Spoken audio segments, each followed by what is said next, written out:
तो हमारे तीन संवाददाता हमारे साथ जुड़ गए हैं, जितेंद्र बहादुर सिंह, साथ ही कुमार कुणाल और मंजीत नेगी। हम तीनों से चर्चा करेंगे, लेकिन सबसे पहले हम चलते हैं सिंगू बॉर्डर, जहां पर जितेंद्र बहादुर सिंह हमारे साथ जुड़े हुए हैं।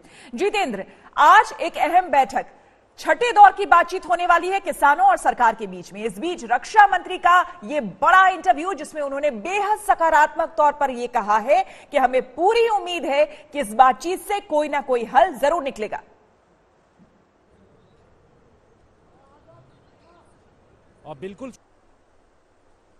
भवन में जो किसानों के साथ बैठक है वो काफी महत्वपूर्ण बैठक है। और इस बैठक से पहले देश के रक्षा मंत्री ने जिस तरीके से किसानों को लेकर के उन्होंने बात कही है, उन्होंने ये कहा है कि किसानों का दर्द जो है वो हमारा दर्द है। और साथ ही उन्होंने कहा है कि किसानों के साथ बातचीत लगातार चल रही है और सकारात्मक तौर पर यह बातचीत हो रही है। ऐसे में किसानों को भी ये देखना चाहिए कि सरकार जिस तरीके से इन तमाम चीजों को लेकर के आगे बढ़ रही है उस पर किसान की सोचे और तर्कपूर्ण तरीके से बातचीत करें। तो यानी कि आज की जो बातचीत 2 बजे होगी उसमें एक तरीके का संदेश राजनाथ की तरफ से ये दिया गया है और ये कहा गया है कि किसान भी इसको लेकर के बड़े स्तर पर आगे बढ़े और खुले मन से बातचीत करें। लेकिन कल जो किसानों की चिट्ठी सरकार के पास गई है उसमें साफ तौर पर यह कहा गया है कि वो लोग एजेंडे पर बातचीत करना चाहते हैं और उन्होंने 4 मुख्य एजेंडे दिए हैं, जिसमें यह कहा गया है कि तीनों कृषि कानून वापस होने चाहिए, एमएसपी के लिए गारंटी कानून बने, साथ ही 2 बातें उन्होंने बिजली का कानून और इसके अलावा पराली को लेकर के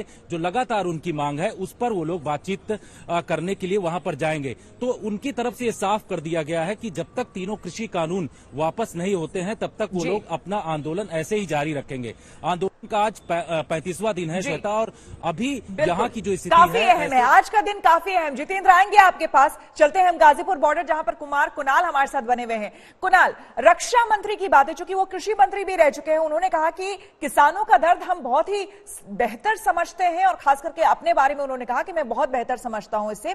लेकिन उन्होंने ये बात भी आज कही कि लगातार जिस तरह से किसानों को भ्रमित कहीं ना कहीं कुछ ताकतें कर रही हैं, आज जो बैठक होनी चाहिए उसमें हां या ना में नहा, बल्कि हर बिंदु पर बातचीत होनी चाहिए।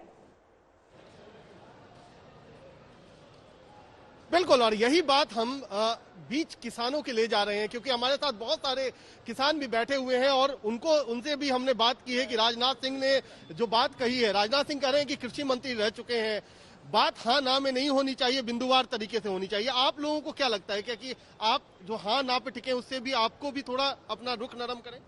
राजनाथ सिंह पे है कुछ विश्वास, राजनाथ सिंह पे विश्वास है।